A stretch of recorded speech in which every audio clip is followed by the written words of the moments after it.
안녕하세요 여러분, 미국 주식으로 우리나라 부자되게 미주얼입니다. 오늘의 미국 증시 이번 주 주말과 그리고 지난주 금요일에 나온 여러가지 소식들 관련 얘기를 해보도록 하겠습니다.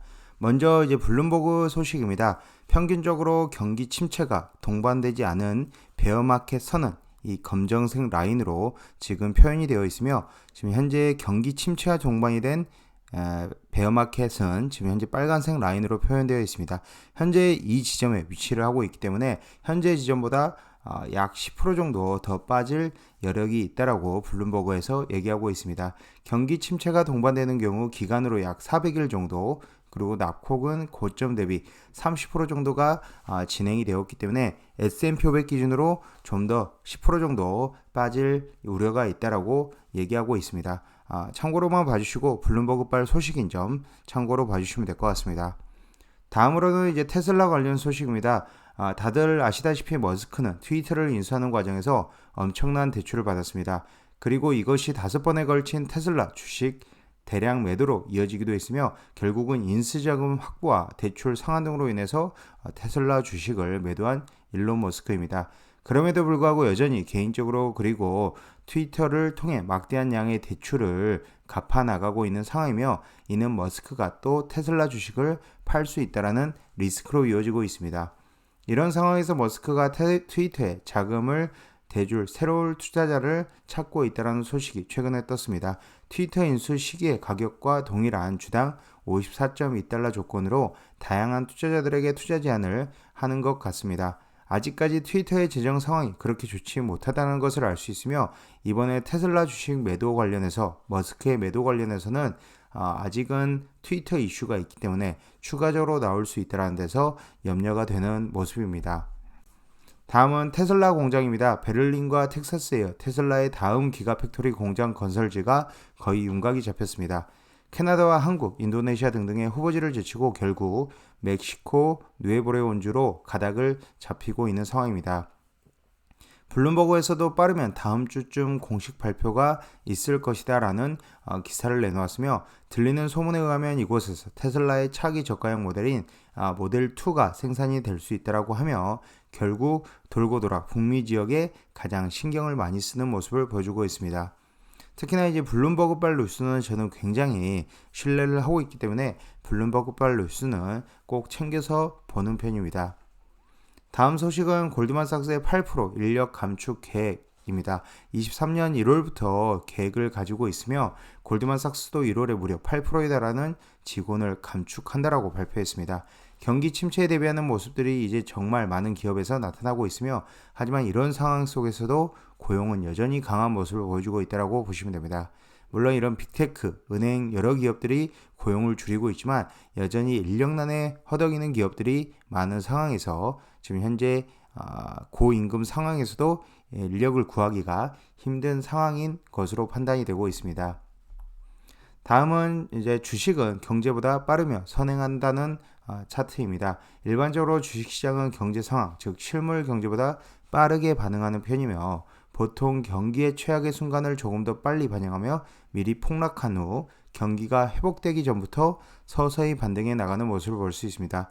즉 내년에 경기 침체가 온다면 경기 침체의 바닥 시점인 3에서 6개월 정도를 앞두고 회복을 앞두고 증시가 바닥을 찍고 올라가는 모습을 보여줄 수 있기 때문에 지금 현재 경기는 내년 중후반 하반기에 바닥을 찍는다라고 했을 때 증시의 바닥은 미국 증시 바닥은 내년 상반기가 될 확률이 굉장히 높습니다.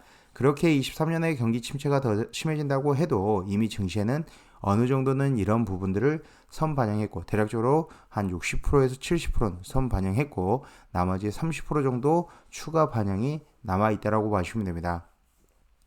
물론 미래 증시를 예상하는 것은 참으로 어려운 일입니다. 증시와 경제의 시간차를 생각한다면 생각보다 더 빠르게 반등세가 시작될 수도 있을 것으로 생각이 되고요. 일단은 불안한 부분들은 현금 비중을 확보하면서 증시의 상황을 지켜봐야 될 것으로 보고 있습니다.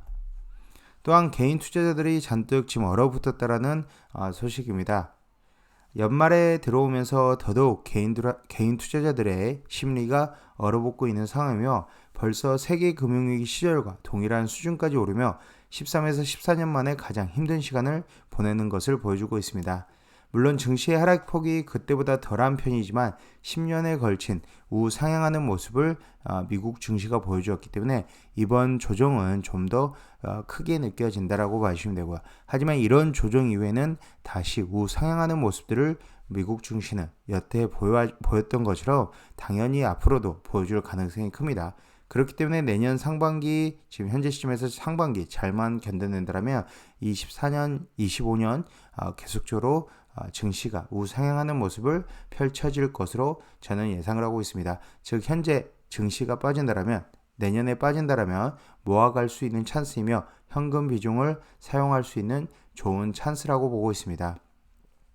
마지막으로 지금 현재 중국의 코로나 리스크는 여전한 상황입니다. 중국 정부가 코로나 방역 정책을 기존에 제로 코로나에서 위드 코로나로 바꾼 이후 중국에서 코로나 확진자, 사망자가 급증을 하고 있습니다.